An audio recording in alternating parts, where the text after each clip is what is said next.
Guthrie Edmond Regional Airport Board meeting. So at this point, we'll call that meeting to order. And I'll begin with, we don't seem to have anybody signed up to make public comments at this time. So we'll go past that part of the agenda. And let's see, I'll flip by. You know, find that agenda.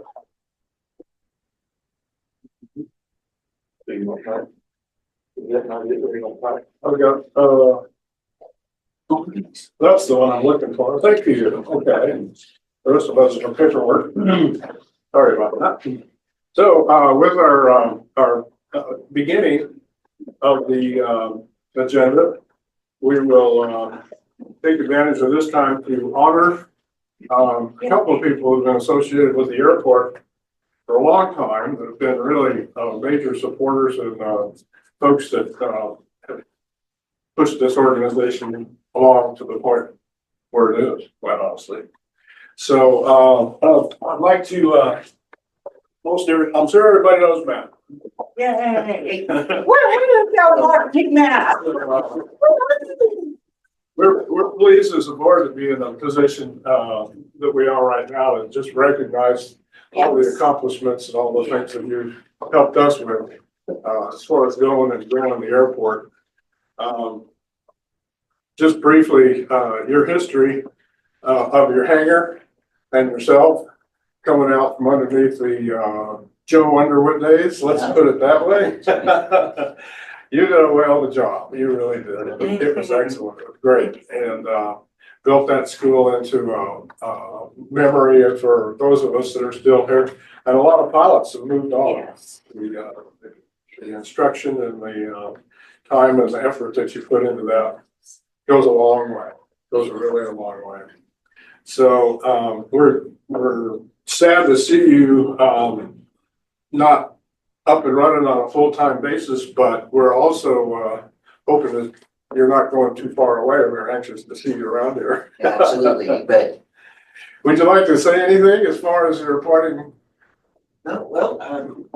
thank you very much, Caden. I appreciate this very nice gesture for sure. And thanks to everybody who's helped me out there. Stan, appreciate you. Ryan, Miss Ween, Dr. Colleen, we really appreciate everything.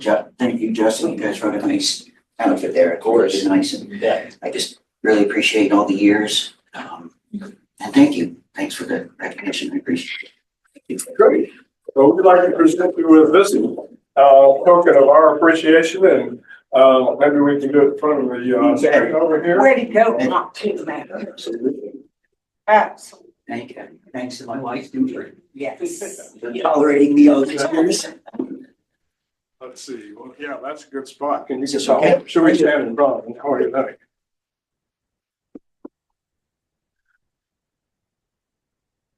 Yeah, there we go. That's good. Awesome.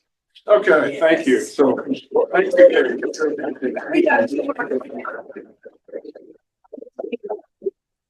Yes. Thank you, Dick. you. That's all. Okay, thank you. We have another award that we were going to present to Janet. Is she on her way, or is she going to make it? She's out. Always out. Okay. She's Well, tired. She's just gonna have to put up with the billboard at what is it, Waterloo and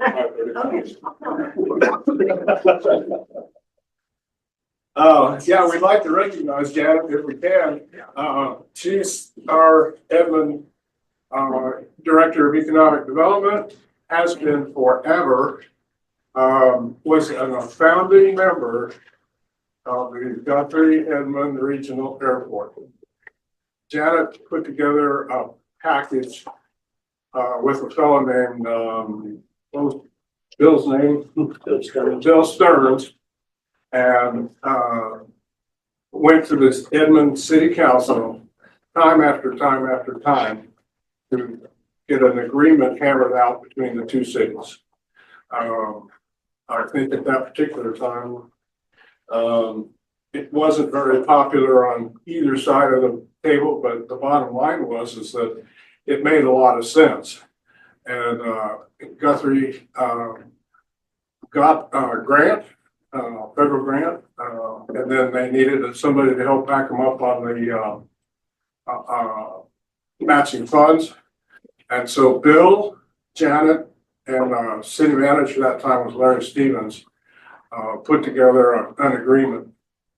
And from that point on, Janet was the rep for us to the Edmond City Council. She made stuff happen to the point where even just a few years ago, the board decided we needed to have a commercial hangar area, and which is almost complete now. But at the time, there was no money for infrastructure, and we weren't in a position to get a loan, and we weren't in a position to do a lot of things. She went to Edmond and got the money as an economic development grant and gave it to us at the airport. And that's how the plumbing and the power, the infrastructure got put into that area.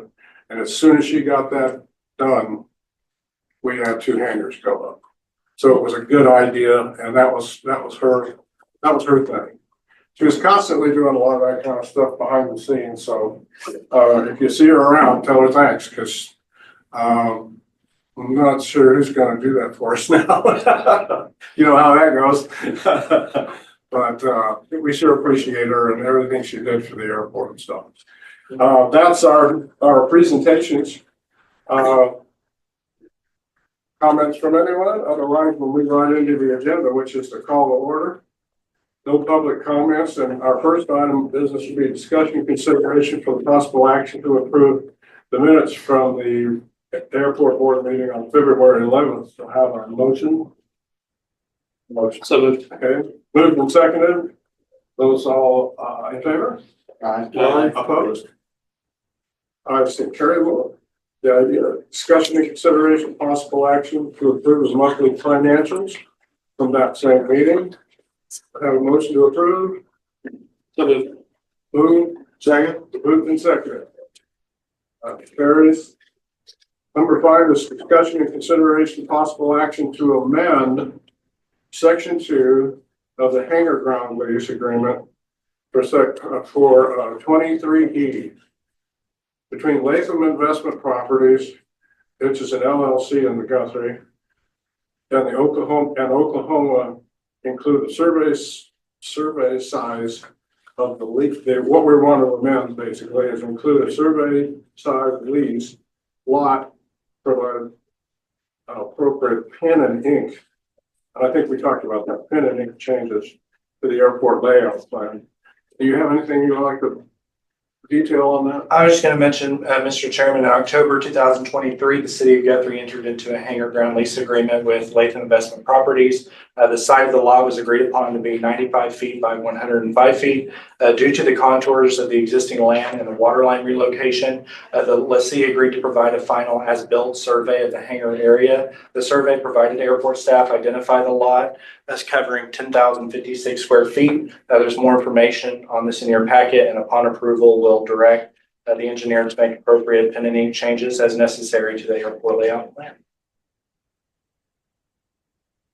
Any questions or comments on that? This that's in front of us is to amend the original.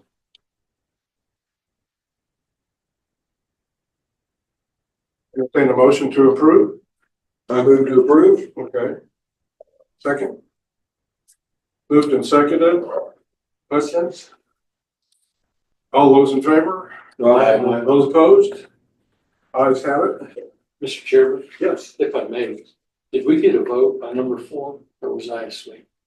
The monthly. We had a motion in a second. Did we get a vote? Not sure. Now that you have to say that. I thought so. No. If it's not playing for public record, then we should vote on that. Now I question since you brought it up, so I say aye. Aye. Aye. Okay. Those opposed? 4. Item number 4, discussion and approval for the monthly financials has been voted on and approved. Item number 6 is discussion and consideration, possible action to rescind the action by the board on October 8th of 24, approving the relocation of the 8,000 gallon Jet A tank and 100 low lead tank by Innovating Fuel Solutions in the amount of $24,925. Would you like to explain that? Yes, sir. As the item mentions, back in October, this board unanimously approved removing the 2 tanks owned by Spirit Wing Aviation for the amount that's listed in the item.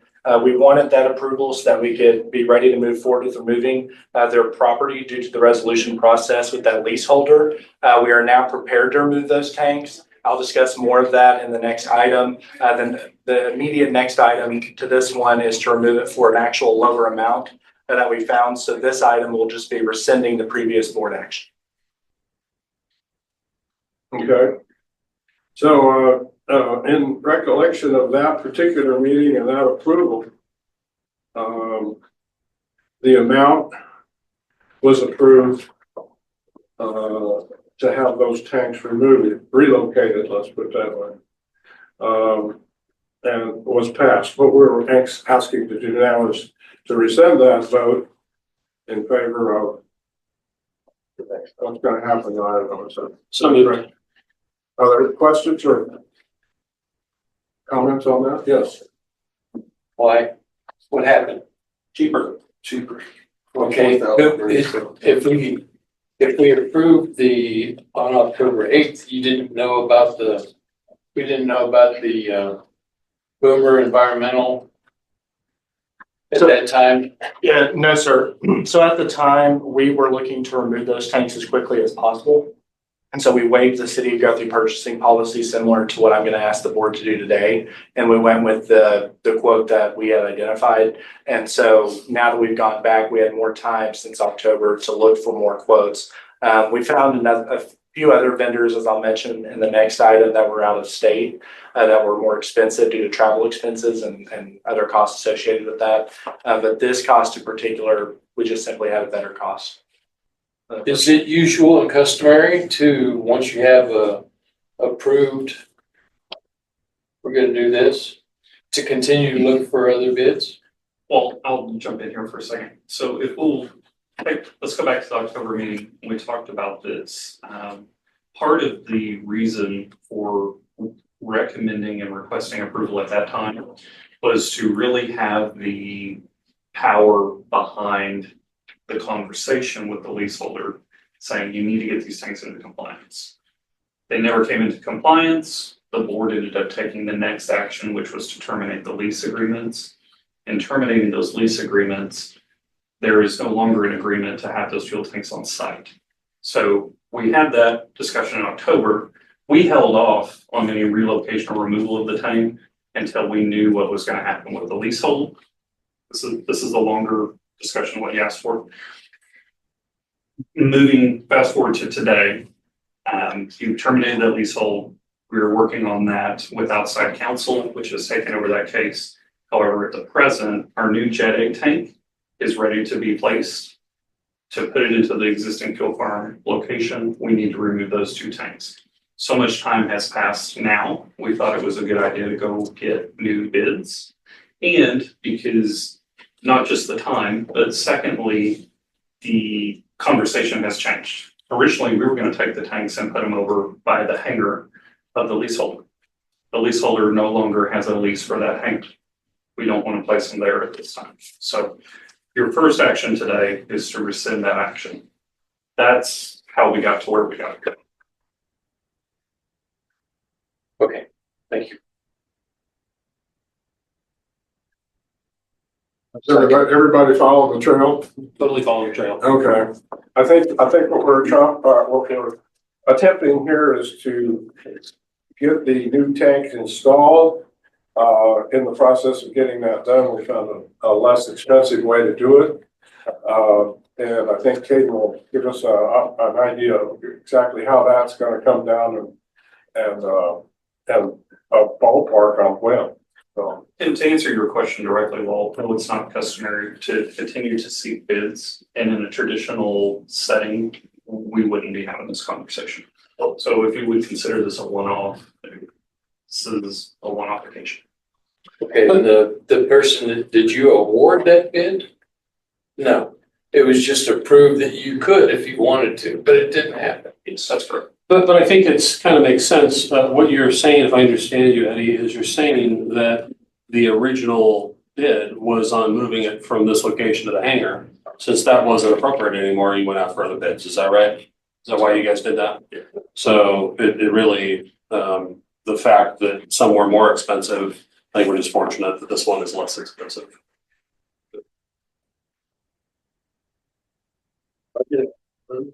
Move to approve. Second. First and second, conversation. Those in favor? Aye. Those opposed? All in favor, motion passes to rescind the bid of October, the board approval of October 8th, approving the relocation of the $8,000 tank. Okay. Discussion, item 7, discussion and consideration of the possibility of options to waive the city of Guthrie purchasing policy and approve Boomer Environmental LLC to remove the 8,000 gallon Zevia tank. Yeah, where'd the tank go? The tank will be going over by what I call gate 3. There's no sign that indicates it to be that. But it's the first gate you see by the airport, easy access. So that hopefully when it's eventually removed from airport property, they can get in and out. Their area is not planned for anything to go there. That was the other consideration. You know, we try to hide it over here or something out of the public view, and we'll be doing taxiway work and stuff like that. It'll just be a nuisance. And then third, if we can get it behind these trees over here, it's already not looking very aesthetically pleasing with the oil rig over there, but might as well go over there. Sounds good. Why? This is the first thing I thought of when I read this is why didn't you have a bid that would include removal instead of just parking it someplace else on the airport where you have to deal with it? That's a great question. The tanks are private property. They're not owned by either city or the airport. So at this time, until we have a court order saying we could remove them, we've tried to get to a point where we were hoping the timelines would match up, but unfortunately, it's just not moving fast enough. So, Will they be secured? My thinking here is we have these things in Oklahoma called tornadoes. And if you get something like that just laying around, and if it's not strapped down, nailed down to the ground, just, you know, it's one more thing that could get airborne before you be a problem. Right. I understand. Good point with the tornadoes. Mhm. I mean, it is a liability, yeah. Or even just high winds, you know. We had some microbursts in Norman that were just amazing. The strength of those wind gusts will do some serious damage. So just a question of curiosity. There hasn't been any mention of what might happen when we get into a position to act on those tanks. Have we got anything in the works or in the, I mean, would we sell them? Would we dismantle them? I mean, what would we do with those tanks if they in fact were available to us right now? and I think that we have to wait and let the court decide that. Ideally, the owner of the tanks would take them with them. That's the hope. If they were awarded to the airport would have to surplus them, correct? There would be a process for the airport to surplus them. So they'll either be awarded to the owner who will have to deal with them, or awarded to the airport where they'll either be surplused or reutilized, right? That's correct. Yes, sir. It seems to me like the board has taken on the responsibility of that in the fact that we're waiving the city of Guthrie purchasing policy to do this. Is that true? Are we putting ourselves in a fiduciary position on this thing? No, because the board's still advisory to the city, so this is still gonna go to city council for final approval. So actually, it should be that you're recommending that the city, this is a recommendation for city council to take this action. Okay. And just for clarification, the only purchasing policy waiver here is that we require 3 bids when you can get them. In this bracket of cost, okay? As Katie said, with the limited number of contractors in the area who perform this special type of work, we weren't able to get a 3rd quote. So because of that, that triggers the need to waive the purchasing policy. And that's a city imposed policy. It's a city ordinance. It's not a state law or anything like that. So. Okay. Thank you. Yeah. Thanks for asking. Governance. Just wonder. It's a great question. Great question. Okay, well, I know as board members, we've constantly been sure that we're not in a fiduciary relation. Something like this is a little out of the ordinary. So. Additional comments, questions? Okay, well, then we will take item number 7 and vote. All those in favor? I want to make a motion in a second, so I make the motion. Do we need a motion in a second? Oh, I thought we already had a motion. No, so I'd like to make a motion. Motion, Yeah, and a second? Second. Okay. Motion and a second on item number 7, so now we can vote. Those in favor? Aye. Those opposed? The ayes have it. Item number 7 is approved. Item number 8 is the discussion and consider possible action for the Consumer Price Index Amendments 2. I think everybody's aware of it. Do you want to explain that a little bit? Just so everybody's... All I had, in every single lease agreement that we sign, we make the leaseholder subject to 5-year consumer price index increasements. Those are based off of the 5-year average of whatever the U.S. Bureau of Labor Statistics reports. And so you have those reports in your packet, and you can see the increase that's gone up for every hangar. Once this is approved by the board, I'll take it to Guthrie City Council next Tuesday, and I will be sending out new invoices for these hangars. Hangar owners are aware. Yes, sir. Then they received a letter from me about 2 months ago about the increases. Many have called, and it's been in the airport newsletter. Consumer Price Index is 3%. I can't see. I know that in 2020 it jumped up to, was it 0.8? That was the largest increase. I've seen it come back down, but we're still holding steady at definitely going to be charging hangars more than probably has been the case in the past. Okay.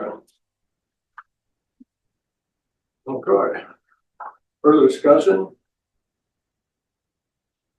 Questions? Okay, need a motion to approve item number 8. Moved as submitted. Moved. Second. Moved and seconded. Those in favor? Aye. Those opposed? The ayes have it. Item 8, Consumer Price Index has been approved by the board. Discussion and consideration of widening and strengthening and lengthening the airport runway 16 and 34. All right, Representative Bice's FY26 community project funding request forms have become available. This would typically be something that we submit large scale projects on. So think about our terminal funding came through this request. Our taxi lane funding has come through this request. And I wanted to bring in Toby Baker. Most everyone in this room has met Toby with Park Hill, and he's going to be talking to us more about that if he has a solid connection. I think I do. Can you guys hear me? Yes, sir. Yeah. Hey, Toby. Hey, Toby. Well, first, I apologize for not being there in person, guys. I'm kind of under the weather today, and Caden and I talked and decided that I'd rather not share with you guys. So appreciate the opportunity to participate remotely. Thank you. Yeah, you're welcome, Brian. What Director Arties had asked is if the city had interest in submitting a request to strengthen the runway and widen it to 100 feet. I know for many, many years, it's been discussed by the board, the desire to have a runway extension. And I know that we've always kind of circled back to until such time that we strengthen our airfield pavement, it's going to be very challenging to justify an extension because the aircraft that require additional length are of a weight that our pavement cannot support. Obviously, there have been some fairly major FAA earmarks in the past few years. Max Westheimer has received an incredibly large sum of money from FAA. And so while I might have been of the opinion in the past that this was kind of pie in the sky, it may not be. And so I think that was the reason that the ODAA has encouraged the city, if that's something that is still of interest, to take this first step to try to request CDS funds to strengthen and widen the runway. And now that would have to be, in my opinion, that would have to be the first of a couple large projects, because if we strengthen the runway, that still doesn't address the strength of our parallel taxiway system or our terminal apron. So this would not be a one and done type of event, but I believe that the state's thought was, rather than trying to ask for a project to strengthen the entire airfield taxiway and runway system, this would be a first step. Yes, sir, Walt. What is our current weight bearing capacity dual wheel? It is published at 48,000 pounds. We're actually published single wheel of 30,000 and dual of 48, which is a little bit skewed in my opinion. And let me clarify, we have never done any sort of detailed pavement strength analysis. I'm going to guess that was published back when Vivek Khanna was working for the OAC and was going around and doing some non-destructive testing. I know he did that at a lot of the regional business airports. Typically now, under FAA's current methodology, if our single wheel strength was 30,000, we'd expect dual to be probably not more than 42. 48 seems a little bit high to me based on the correlations that we normally see. And interestingly, we also have a dual tandem wheel strength published of 78,000 pounds, which I think is actually extraneous. That should be removed. There is no dual tandem geared aircraft that's going to be able to land on our 6-inch concrete. That was another question that Caden had, is what is our runway and taxiway system right now, as well as what is the proposed pavement thickness, and everything we have right now is 6-inch concrete. Toby, do you have any cost estimates on a project like this? So that's kind of what we were waiting to see what the city wanted to do, as far as if they wanted to move forward. To do this right, if you were asking us to design this, we would actually need to do some fairly extensive geotechnical investigation on the runway to determine not only the strength of the concrete, but of the base beneath it. FAA has a methodology called PCR, pavement condition reporting, that is used to calculate pavement strength. And typically when we do that, we will do a bunch of non-destructive testing with a falling weight deflectometer that you actually drop. It's a piece of equipment that you drop a calibrated weight onto the pavement, and it measures small deflection, and it lets you see, it lets you back calculate some subgrade strengths. And so what we would have to determine is, obviously, if we widen from 75 feet to 100 feet, we're going to have a full depth paving section on the outer edges. But then what we don't know at this point in time is, could we simply do a bonded concrete overlay on the existing concrete and achieve the strength desired? Or is our subbase soft enough that we would be looking at rubbleizing the existing concrete and having to do some sort of stabilization of the base and then a completely new layer of concrete? So, and this is a massively wide range, and I fully acknowledge that, but I'm going to say it would be somewhere between 10 million and 15 million. And I know that's a huge delta, but until we try to put some more numbers to it, that's where I'm at. We have not sat down and done a detailed cost takeoff at this point, because we weren't sure that this is something that the airport and the cities would want to pursue.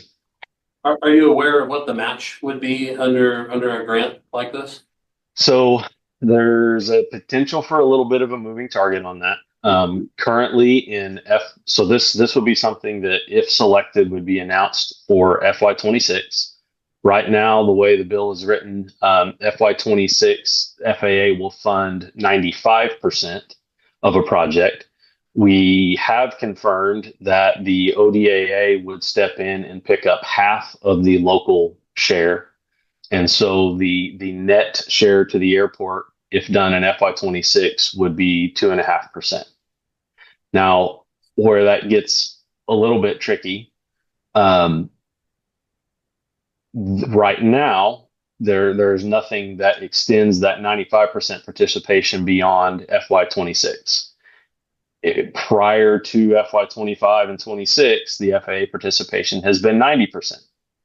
So what is unknown, and the state does not even know this at this point in time, is if our project was announced or selected in FY26, we do know that we would have a 2-year period after the year that it's announced to design it, get bids, and actually apply for the FAA grant, because we still have to apply for the grant based on bids.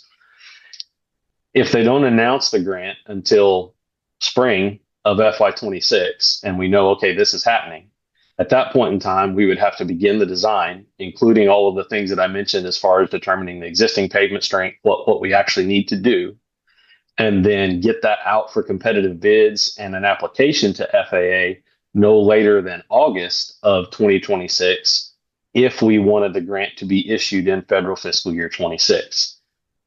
That's going to borderline on impossible.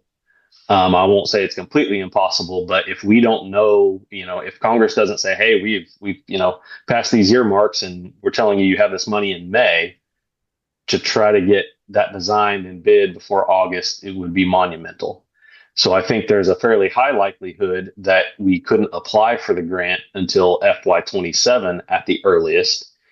And based on current rules, we would anticipate that the local share would go to 10%, go back to 10% in FY27.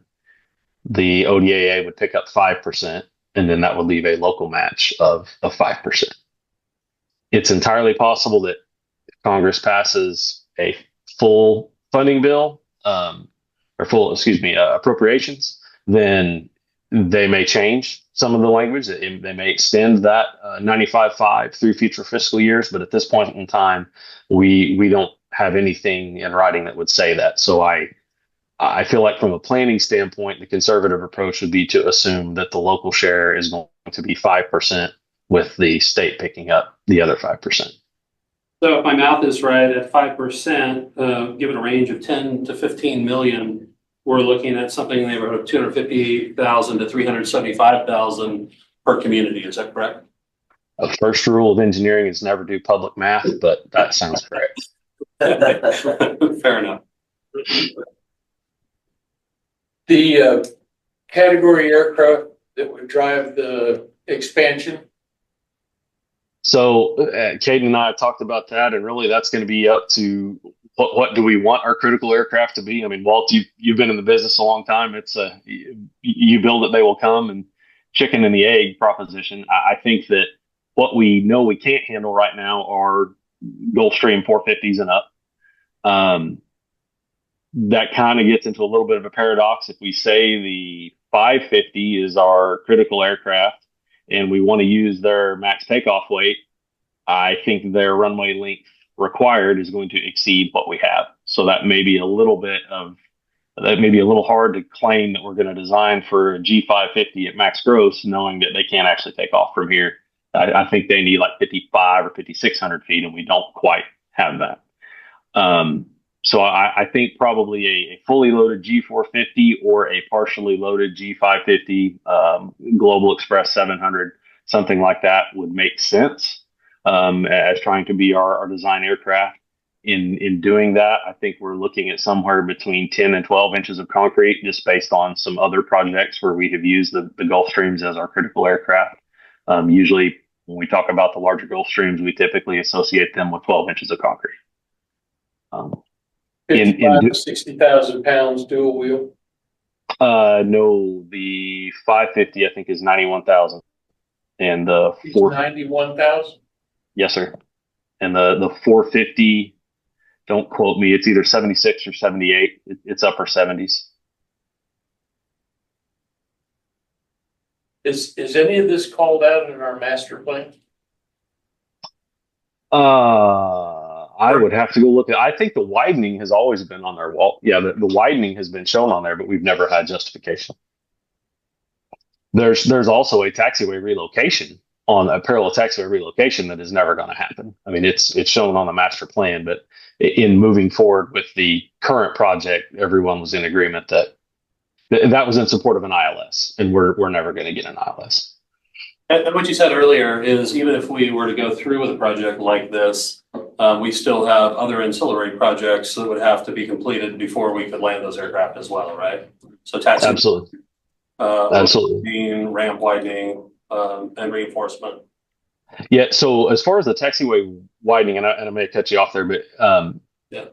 the FAA has two different methodologies. When we talk about runway width, they're looking solely at the approach speed of the aircraft. That's what drives runway width. Now, I say now, it's probably been 8 or 9 years since they changed those rules. They're not that recent anymore. But what drives the taxiway width now? There's two components. There is the distance from the cockpit to the main gear, that length, and then also the width of the main gear. And there's kind of a nomograph that we use that puts us in different taxiway design groups. Every aircraft that I mentioned thus far, the G450, 550, and the Global Express 700, those all still fall in the taxiway design group 2, which is a 35-foot wide taxiway, which is what we have on the north end now and what we are building on the south end. So, I went through the list, kind of looking at what would potentially bump us to design group 3, which would require a 50-foot taxiway, and 95% of the aircraft on there are airliners. 737, for example, falls in that category. Airbus 19, 20, 21, those all fall in that category. So I don't foresee that there would be any fallout as far as having to widen any of our taxiways. It would just be a requirement to strengthen them to an equal strength of the runway. The coming project, will the coming project bring it to what strength? The same as it's just 6-inch. It's just 6-inch concrete as well, Walt. We're just matching the rest of the system. Okay. At this point, we don't have any. Looking at doing that again. Right.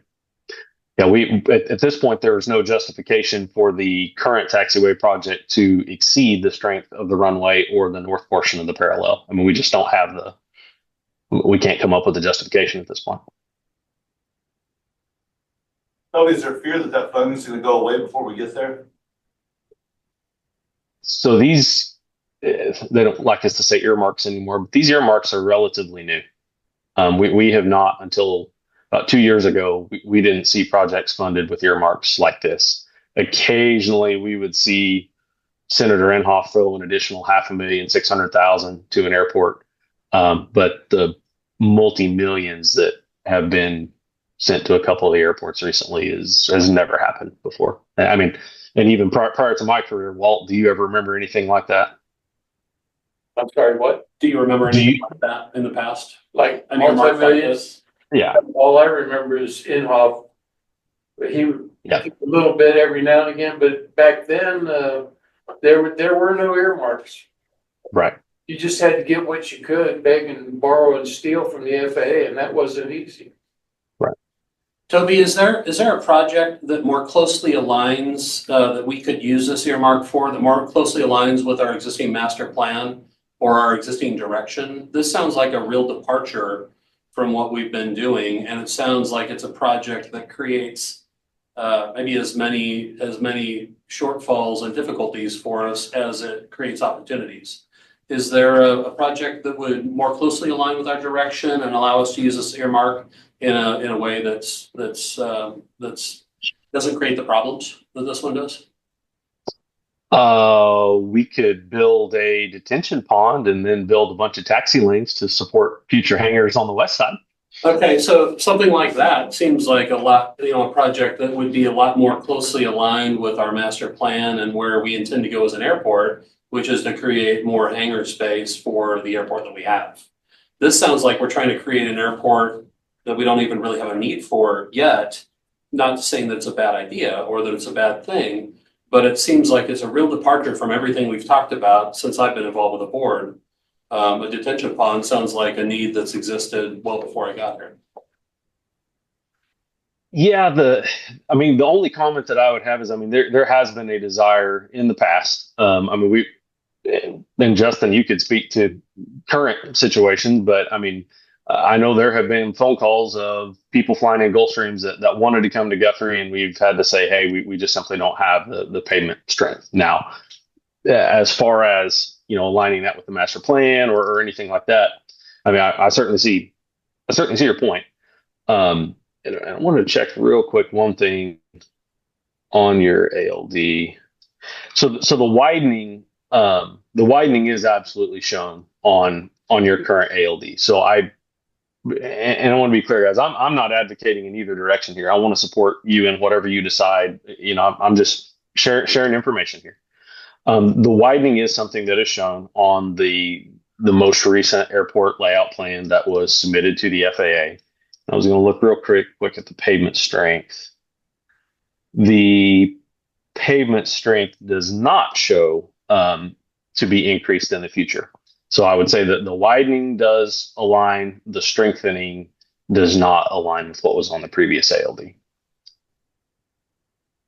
Thank you. How long would the runway be closed in a project like that? Long time.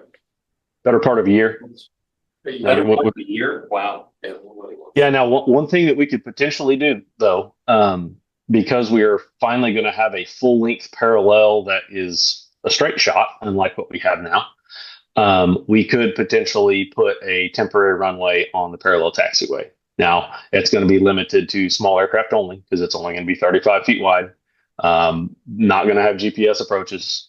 So, you know, we could do that. But as far as the impacts to the largest volume of fuel buyers, and we're not talking turbines. So it would have a significant impact. That'd be daytime VFR only, wouldn't it? Correct. And probably limited to when they're not doing construction on it. No, well, what we would end up doing is we paint hold lines on either side of the temporary runway. And so we would have to have a construction access route that brings a contractor in from the north or the south and just keeps them on the east side of everything. So it's not impossible. I mean, we've done a temporary runway at the Duncan Airport, done a temporary runway at the Bartlesville Airport. And Bartlesville was for just this. It was a full length runway overlay project. So that's doable. But we're not going to have any jets, or I would highly doubt we have any jets landing on that 35-foot wide temporary runway. What does lengthening pertain to?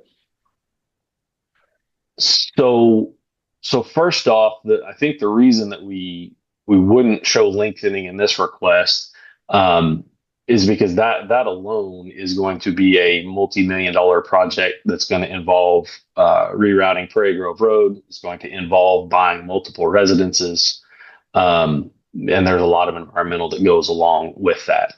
So I think that where that has been kind of the ultimate desire, and let me be clear, that's not shown on the airport layout plan. A future runway extension to the south is not shown on the airport layout plan, but that has been something this board has talked about at least every capital planning session we've ever had since I've been involved.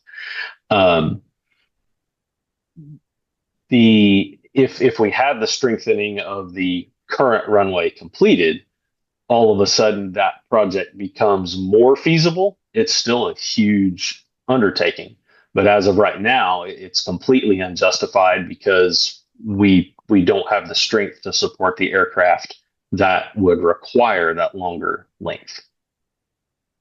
So help me understand, you're talking about strengthening but not lengthening, but at the same time, you've already said there's certain jets you would hope to attract that can't take off on this short runway. So it sounds like we're talking against the plan here.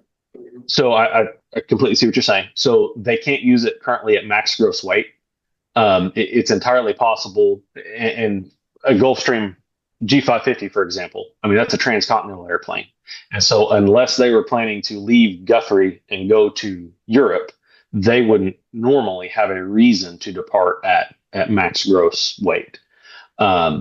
So we could get our strength up nearly to their max gross weight, and they can operate off of a 5,200 foot long runway, just not at max gross weight. Someday, if we were to come back in the future and extend the runway, then it would be more probable that they can operate closer to or at max gross weight. If we were to add the number that's been thrown around is, an 800 foot runway extension or a 1,000 foot runway extension to either get us to 6,000 or 6,200. So a max gross weight or lessening means taking on less fuel. Correct. So therefore, we're attracting them because we want to sell fuel. Oh, I agree. Doesn't make sense. No. A question I have, and it may help you with that, Please. is who's driving a jet, a Gulfstream of any size that wants to come to Guthrie? No offense meant here. That wants to come to Guthrie for any reason. I agree. And it could be that they're coming because of some kind of economic development that's coming into the area. In which case, then you need longer, stronger, wider, all of those things, because then you'll be supporting those on a regular basis. But right now, Caden, do we have people calling in and saying, hey, what's your weight bearing capacity? Because I used to deal with this. What's your weight bearing capacity? I'm driving this jet. Can I come in there? And well, Toby knows, we found out that if you exceed the weight bearing capacity once a month, it's probably not a big deal if it's not a lot of weight.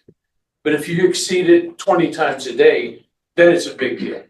But if we've got that kind of economic development coming at us in Guthrie, in Edmond, in Logan County, just wherever, that would cause, I'm a little nervous about what you said, Brian. I don't know that a build it and they will come is a good place to be, or to try to justify big numbers in council budgets. Because my suspicion is the council has a whole lot of other things in town. Absolutely. That are crying for the money. And not to mention what we have here ahead of us yet that we haven't begun to tap. Yes. But if our return on investment is fuel sales, that's not a very good return on investment. I think you can't be that. Yeah, It's gotta be, you're absolutely right. Joe Bag of Donuts is flying a Gulfstream 650 and he's coming in here because we get this really high-tech business center that's being constructed downtown. Totally agree with you, Walt. Then it makes sense. Then it makes sense. A few times, Economic development has to drive that. yeah, exactly, you're right. A few times I've talked to people, happen to be here, that flew in their own planes or chartered, dropping off passengers. They all lived in Northwest Oklahoma City. And they said that was the convenience of it. Dropping off family because they're not far from Edmond or whatever. And that's a niche that we have here that I think we want to continue to focus, serve that. And keep it, if we have these bigger airplanes, tell me if I'm wrong, we have these bigger airplanes taxiing in and out here all the time. What's that do to the guy in the 170 pleasure flying, hobby flying, and having to contend with that air traffic all the time? That's not what I envision this airport to be about. Yeah, but operationally, I don't see that as a difficulty because you don't have the frequency of arrivals and departures of that bigger jet. And they don't, sorry, folks. No, I'm learning. It doesn't get into heavy jet traffic where you're dealing with wake turbulence criteria because you got a system to follow in a Gulfstream jet. That's still okay. I got another thing that's cranking in my brain, if you don't mind, folks. The big grant that came to Norman, yes, I was hopeful that would happen. That came under a different regime in Washington. We now have Trump. We have budget cuts. we have Doge at work, a lot of the things that I don't know that we're even gonna see these kind of grant opportunities coming again. I appreciate Grayson saying, hey, it's a possibility. Well, I hear what you're saying, That was Toby. the nature of my question, because I'm not sure that under the current economic circumstances, how long those monies are gonna be flowing. Right, and I personally, folks, I don't see that happening, not with what I see happening today. I don't see another one of those big grants coming, especially for something that's a build it and you would come. It almost makes more sense what you were saying, Brian, about let's build taxiways and detention ponds and things. But Toby, would that be a type of project to push to Congresswoman Bice instead of a big, heavy runway stuff? Well, I mean, to date, they have selected our terminal building and terminal apron. And I mean, you know as well as I do, Walt. I mean, that's lower on the FAA priority list than any kind of runway project. Um, Obviously, the bill has not moved forward, but a project for taxi lanes on the west side of the airport, are that was in our application, and they have left that in the bill. Now, it's not been approved yet, but that made it through their initial cuts into the bill. So nothing that we have submitted thus far has had anything to do with the runway, and they have both, you know, one has been approved and one has made it through all the rounds thus far. So I don't necessarily see that as being any kind of a deal killer. I mean, to my knowledge, they've not provided any kind of guidance on, hey, this has to be a runway or taxiway project only. Can we jump 3 years in the capital improvement plan to bring something like this that's not even in a 5-year stack? It's not even at the bottom of a 5-year stack of projects. And if we insert this, can we jump it to number 2 or even number 1? They're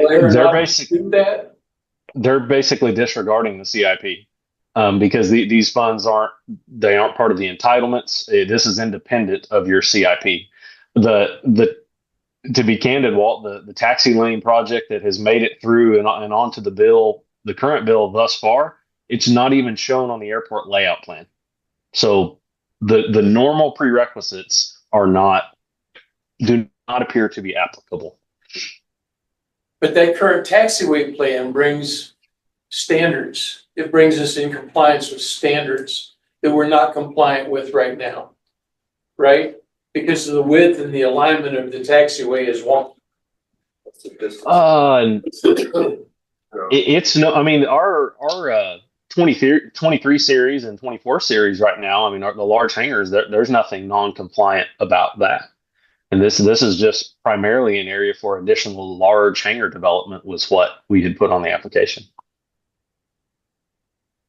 So it wasn't necessarily a standards compliance that sold the project. It was additional development area for large hangars.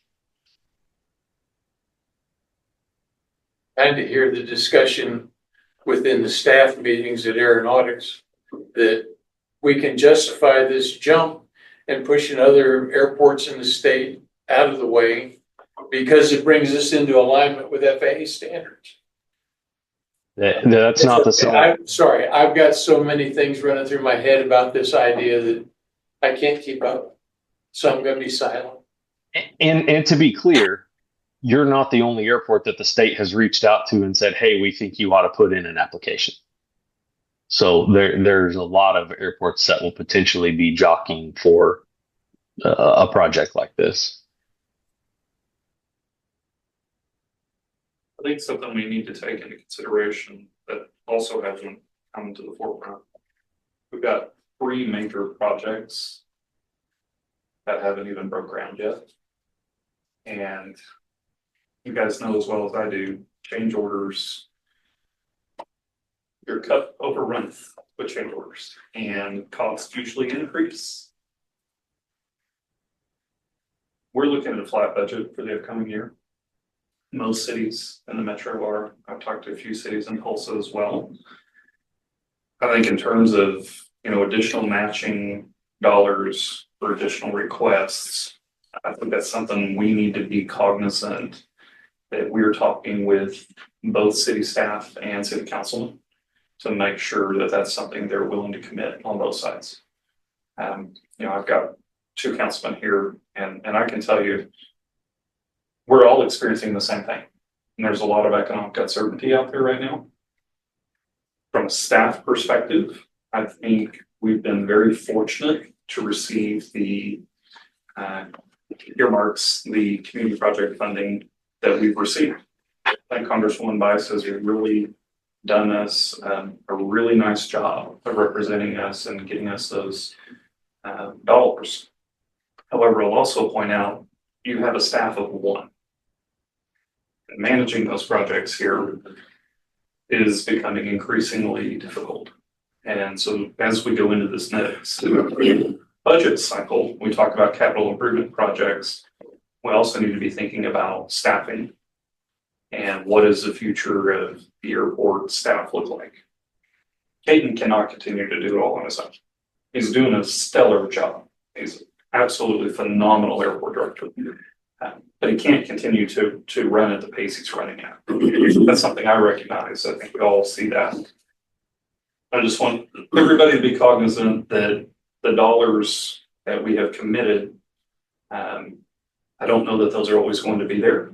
And we need to keep that top of mind when we're having these communications.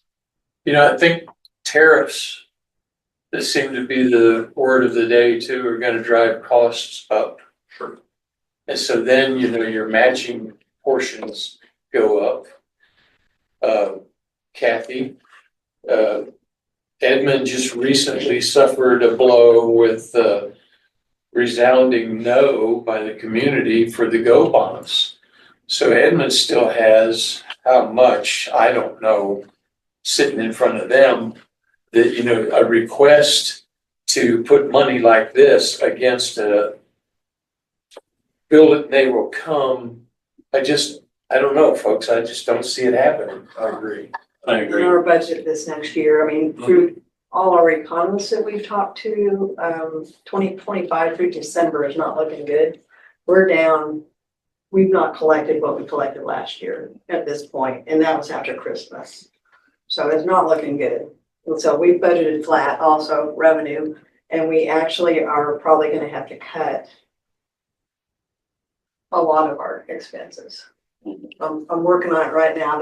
We're not at zero. We're negative right now, as far as just fund reserves and trying to work everything out. So yeah, I added another 100,000 for Guthrie Airport the next 2 years because of the 3 projects we have. But yeah, if we have to cut, we may have to. I mean, we wouldn't do this first, but that we just don't have a choice other than laying personnel on. We also can get a benefit from this, because even once we're done with this, until you do this taxiways, there's no benefit. So even once you spend this money, there's no benefit, there's no cash flow return from this until more money is spent by the cities. And who knows whether there's going to be grant funds, matching funds there. Right. And I certainly don't want to speak for Edmond, so while Kathy's here, please don't misconstrue anything I'm saying to do that. But I will say, from Guthrie's perspective, we have allocated several one-time monies for our matching requirements. So whether it's an ARPA dollar or the First Act, the CARES Act money, several of those matching requirements were supplemented with one-time dollars, which is typically what you use for capital projects, right? So also think about that. It's like, oh, well, we had $1 million to match for these 3 projects. We had $1 million of one-time money. Right. So that's something as well. Good point. Good discussion. Good discussion. Thanks, Toby. I really appreciate it. Other subjects or questions, comments for Toby? Thank you for your time. Absolutely. Thanks, Toby. And I guess one of the things that we're ultimately looking at, guys, is just is there anything that we are going to be asked to look at as far as cost? Do we need to help do some cost estimating to support the cities in turning in a request if that's something you choose to do? And so I think, Eddie, if I'm not mistaken, the deadline is next Thursday. And so if that is ultimately something that you guys want to do, then we certainly need to hit the ground running on trying to put some of those costs together. So if you choose to do that, let us know as quick as you can, please. Will do. Thank you. Is Randy still on the Zoom call? It looks like he is. Not to put Randy on the spot. Actually, maybe not. To jump in. I believe it's just us and Toby. Okay, Yeah. okay. Yes, yeah.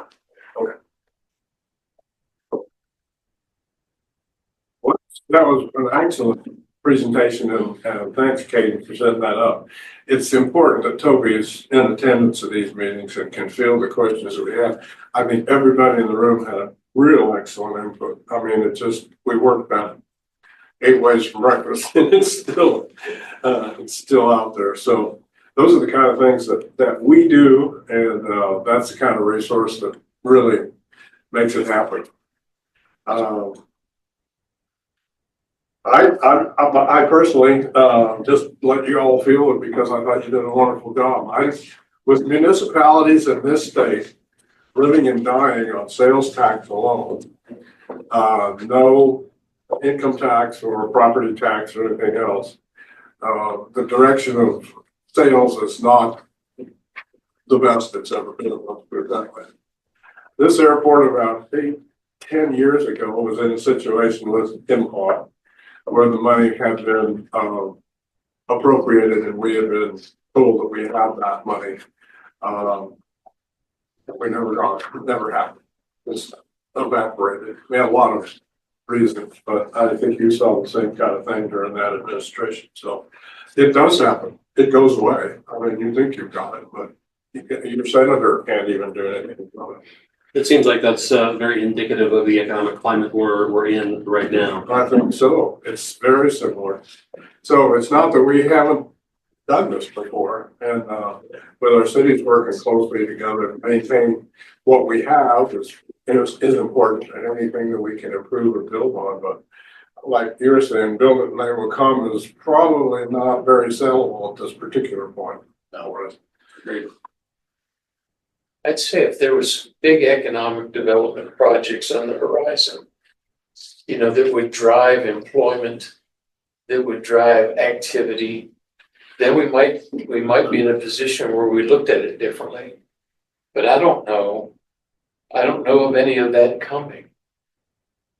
And with the way the political climate in Washington, all I see is cut.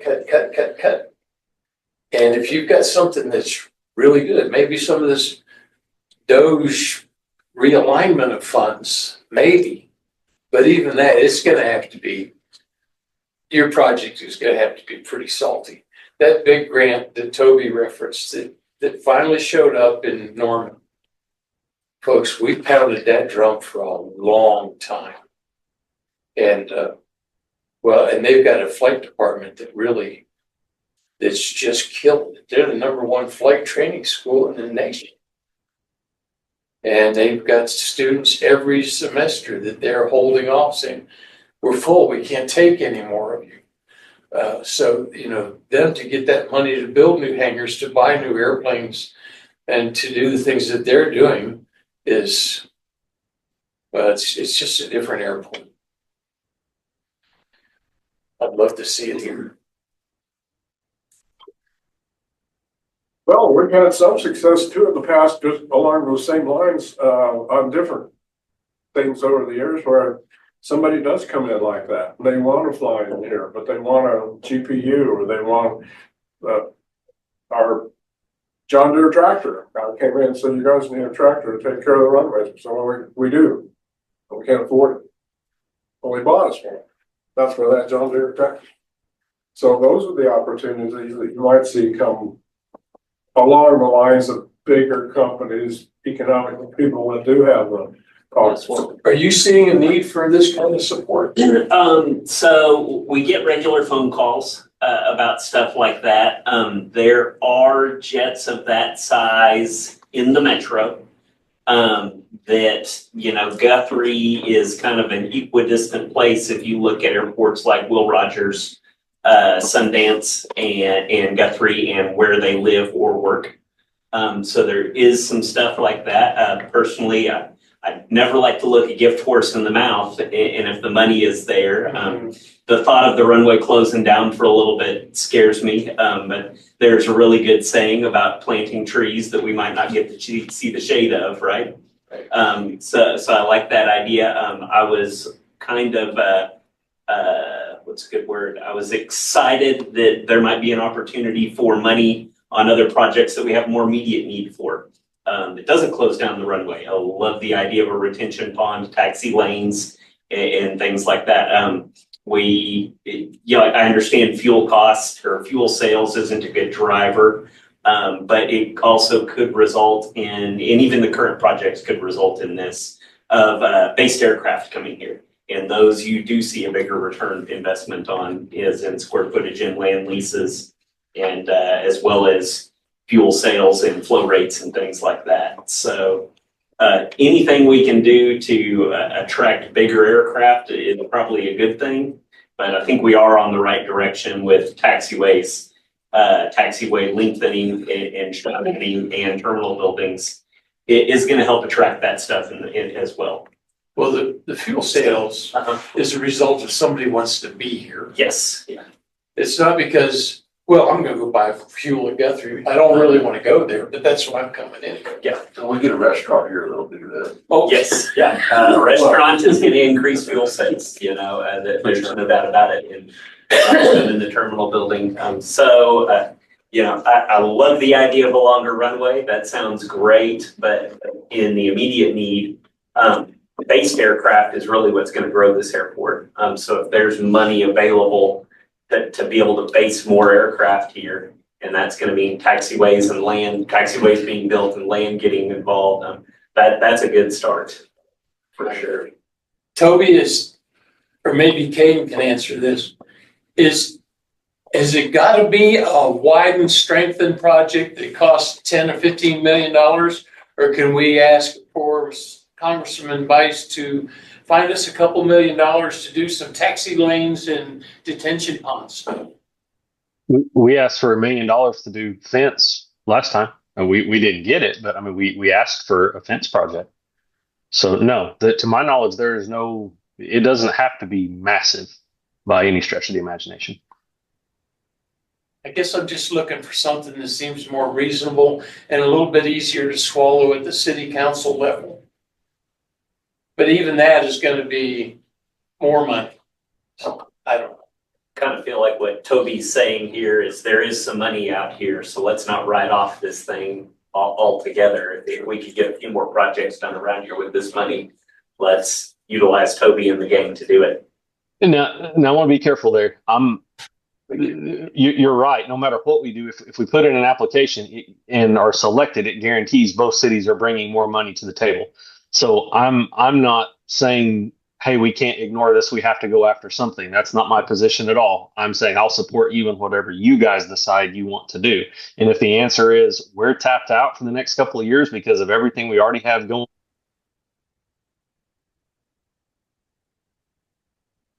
I think that's a good starting point because I think the cities should weigh in on what their financial positions are and help us to decide if a project is even appropriate for us to consider at this point. I think talking about this without knowing the position of the cities is really a waste of our time. Unless we know what the cities actually are able to contribute to a project like this and their willingness to do so. I don't know that we can talk about 18 different projects that don't matter. And if they're not willing, right? So maybe we ought to make a motion to turn this over to the cities for consideration and report back to us with what they think what would be appropriate of it. That makes sense? You got time to do that? I thought he said we had a deadline by like Thursday or something. Okay.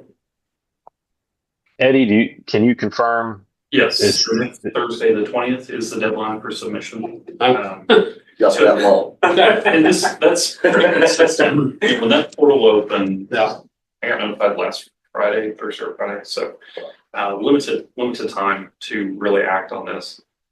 I'm just going to tell you, I'm not going to speak for my council because I've got council representation here. I think getting any additional matching dollars at this point is going to be tough from Guthrie. And Councilman Williams, I'll defer to you because you're the. Oh, I agree, but we are up to our necks in projects. And again, you never know the end cost. I see it every council meeting. We're signing another big fat check away to an amendment or something, or an unexpected finding, and I agree with the economic situation we're in as a country. Things are unstable right now. And I don't think this is the time to take chances. But I've always erred on the side of caution. That's how I've survived the ups and downs of the energy industry my entire life and kept my home and credit, my kids fed and clothed, because I erred towards caution, and it proved to be the best plan. So it's easy to spend other people's money. Yeah. And we're tight. Can I ask a question? Is there a cost and a harm to trying to come up with a plan with what Ryan said, which is the detention ponds, some things that are high on the list of things that we need to be able to move forward? Because until we get those things, we're kind of stagnant. Is there, I'm going to ask this to you, is there a cost and a harm to throwing it out there? If we don't get it, we don't get it, but we get 100% of everything we don't ask for. That's correct. That's a great question, Billy.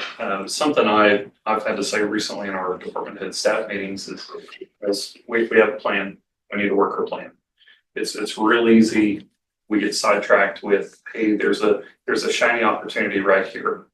Okay, well, it has a 50% match requirement.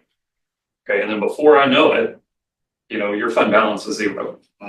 So, well, I think that sounds great, and I'm not trying to be negative in any way, shape, or form.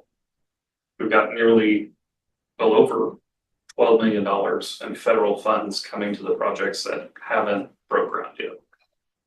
I think we need to focus on that, and we need to put all of our energy towards getting those projects completed on time with minimal disruptions to the airport, with the staff we have, minimize those change orders if possible, come back to the table once we have all of that under our belt and say, okay, we're ready for the next one. That's my position. Is Edmond in a similar state, would you say? I mean, I know I'm maybe asking out of turn here, but No, is I agree. is I mean, our Edmond general similar? fund is just tapped Yeah. out like completely. I'm not even sure how we're gonna. Not to mention the fact that you're talking 9 days from now. Yeah. Not counting the weekend. So you're gonna get all this proposal together based, the pond and all that sounds great. I didn't even know it was possible to say no to this, but yes to that. Mhm. But 7 days? Yeah. Are you gonna get this proposal and estimates all together in 7 days? No. To be very honest, I'm a little biased by this because I deal with similar challenges to Eddie and city admin on a smaller scale, of course, but we're tapped out too, and we're seeing our sales tax plummet. I mean, we're down 30 something percent. I don't know where you guys are at right now, but sales tax is off, and I think that the future is not certain for us or anybody else right now. I think this is a large ask for the municipalities to join us on a project like this time. I really think that we should work as a board to develop a master plan that has a lot better vision. So when these opportunities present themselves in the future, we're ready to pull a trigger. We have projects lined up that we can say this project fits our plan in this way, and let's move forward with it. I think we're suffering right now. We're seeing a shiny object, as Eddie pointed out, but really we're seeing need. We just haven't done the homework to identify the need and build a plan that puts us in a position to take advantage of these opportunities when they show up. And so I think that should be our focus as a board in the future to get these things lined up. Well, good. And not to mention, we've got the fence project. We've also got the taxi lane. If it makes it through the funding bill, got $1 million worth of taxi lane on property we don't yet own. So purchasing property, there's several things additionally to just the terminal and the taxi lane. Right. So yeah, keep that in your mind as well. Mm-hmm. Those are all in the pike. Well, they used to say a lot of irons in the fire. Yeah. Right. I did want to add, this is just a discussion and consideration item. There's no action on this, just discussion. Yeah, fair enough. Appreciate that. Good discussion. I think that's the best discussion that I think we've had as a board. Are we saying there's a disconnect between Washington and Main Street about how fast we can get our ducks in a row?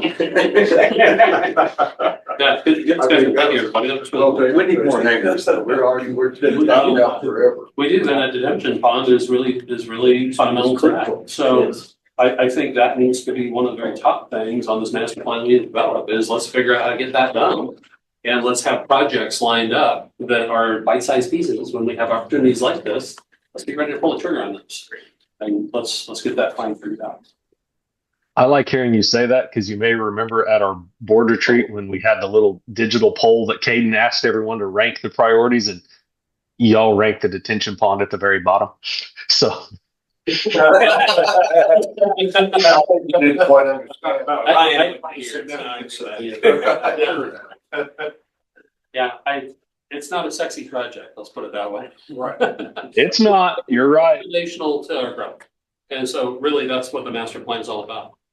So your job is to make sure that we understand what those projects are and make sure that we understand what projects need to happen first and stage them properly. So that we Duly noted. put us there for the right way. Yeah. It's your fault, Toby. Because you're not here. I'm used to it. Fair enough. All right. Well, that's good. I think you're right. I think we're on the right track. We're thinking right. I think we're thinking about master plan. I think we're thinking about prioritizing what we can do and where they should fit on that list and how and when they'll get done. I think that's a very important function of the board.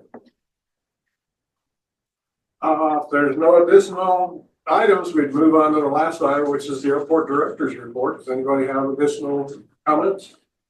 Okay. I was just gonna note, my airport director's report is in your packet. The only thing I wanted to mention was that on Wednesday, April 2nd, will be the 2025 Aero Oklahoma down at the state capitol. Please let me know if you plan on attending. I'd love to meet up with you and also post a note of possible quorum if that is going to be the case. But they have that big rally and celebration for aviation at the state capitol every year. So I look forward to seeing you there again. That's on Wednesday, April 2nd. Big application about that. And that's all I have. Thank you. All right. Well, that concludes our agenda that we have posted today, so entertain a motion to no problem. I'm sorry. We still have item number 11. Request comments. Oh, okay, that's right. I've got stuff there about that. Well, let's do item 11 then. And we'll start with Stan. What do you think? Well, first comment, I appreciate all the hard work you put on this thing, and Toby, appreciate your being and all your work on this thing. And then I have a request. I was just curious how the thing with Calvin Burgess was coming along. I haven't heard anything in a couple of months since we voted to suspend his lease. I was just curious what was going on with that. Yes, so that is been turned over to outside counsel. So we have an outside firm that is representing us in that case. Who is that? Rosenstein, Fist, and Ringgold of Tulsa. So their primary focus is municipal and educational law. We've got some good things ready. We're not quite there yet, but I think you'll see some court actions filed relatively soon. Okay. Cool.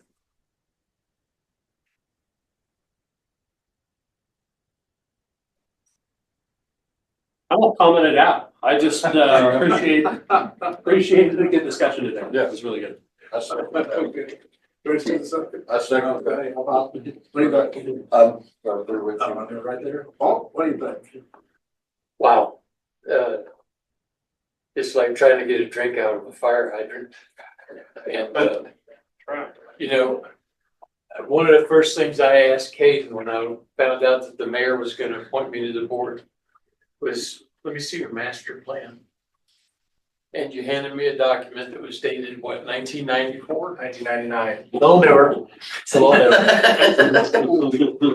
you know, and for exactly these discussions, these reasons, that really needs to be, I've asked the question, I've made the comment, what do you want to be when you grow up?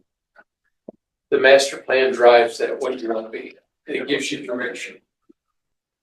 Really like to see that happen. I know it's, what is it, Toby, couple $100,000 to build a master plan? Higher. Yep.